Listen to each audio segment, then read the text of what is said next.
या वर्षीच्या पावसामुळे अनेक कुटुंबियांनी आपल्या जवळच्या व्यक्तींना गमावलंय। शेती पाण्याचं नुकसान तर झालंच आहे, पण आपल्या माणसांना गमावल्यामुळे अनेकांचा आक्रोश आपल्याला पाहायला मिळतोय। आपल्या डोळ्यादेखत आपलं लेकरू पुराच्या पाण्यात वाहून गेल्याचं दुःख शब्दात मांडता येत नाही। नुकतंच बीडमधल्या एका कुटुंबाने आपल्या 10 वर्षाच्या मुलाला गमावलंय। बीडमधल्या बिंदुसरा नदीला पूर आलाय। ज्या पुराच्या पाण्यामध्ये एक 10 वर्षाच्या मुलाचा आदित्य उत्तम कळसा याने आपला जीव गमावलाय। अचानक आलेल्या पाण्यामुळे शेतातलं पीक आणि जनावरांना फटका बसला। त्याच्या गोंधळामध्ये आदित्य आणि त्याची आई शेतात गेले होते। पुराच्या पाण्याचा जोर वाढला आणि 10 वर्षाचा आदित्य पाण्यात सोबतच वाहून गेला।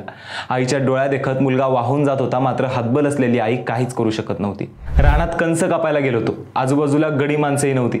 आमच्या हातून पोर निसटलं, आम्ही आरडाओरडा केला तो कुठेही सापडत नव्हता। पाणी खूप असल्यामुळे काहीच करता आलं नाही। हातून निसटून पुराच्या पाण्यात तो पडला। त्याला सुट्टी असल्यामुळे त्याने येण्याचा हट्ट धरला होता।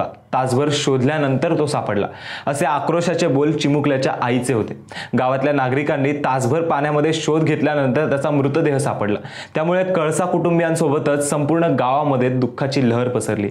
एकीकडे पावसामुळे झालेलं नुकसान आणि दुसरीकडे या चिमुकल्याचा मृत्यू। गावकऱ्यांनी प्रशासनाकडे त्यांच्या कुटुंबियांना तातडीने मदत करण्याची मागणी केली।